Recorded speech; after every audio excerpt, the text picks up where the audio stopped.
Yo, what's up gaw? Panibagong araw, panibagong buhay. Yes sir. Week vlog rata guys, padulong ta karon sa baybay kay tanaw nato ang dagan sa tong kadagatan kung pwede pa ta makasawom og banagan guys. Kay karon mao ra ng season sa banagan, kwarta-kwarta ron ang mga tao guys, pero kita wala man taytaan. Ang atong tirada ron is mga rata manalom. So atong tan-awon rong dagat guys kung pwede ba ta makakisi-kisi ron. Pero feel now guys pwede ta ron makasalom guys kay perting tao ba na. Kisi-kisi ta ron dire. Linaw kayo. Napud tay mga kuan dire nga nag-ayos sa ilang basnig guys. Nag-prepare sa ilang panagatan. So nindot man ang dagan sa kadagatan guys, balik ta ito sa screen kay nayatong tan-awon ron nga na damage nga crabs, napatay man. So tara, let's go.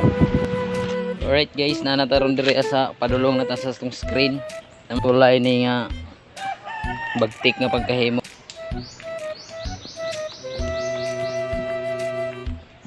Taob na guys, so nisulod ng tubig. Nara tong screen. So nanataron diri.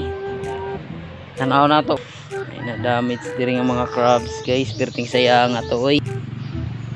Nga guys, kani napatay ang isa. Di man ko sure kung nagluno lang na siya guys. Pero ang uban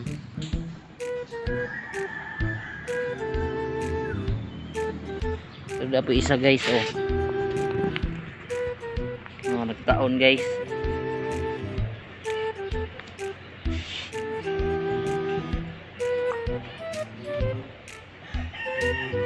Napamamod ni siya isulod pero di nato sila kayo mga kita kay pataob naman. Napay nabilin gaina, napay nabilin diri di kayo sila makita guys. Maura to atong update karon nga vlog ba kay manam ko karag banagan. Shoutout sa day ko kang Boss Lester og kang Trexie and sa mga ensan o mga boy ulog. Thank you so much guys. What's up, iPods for today's video guys? Yes sir, bye.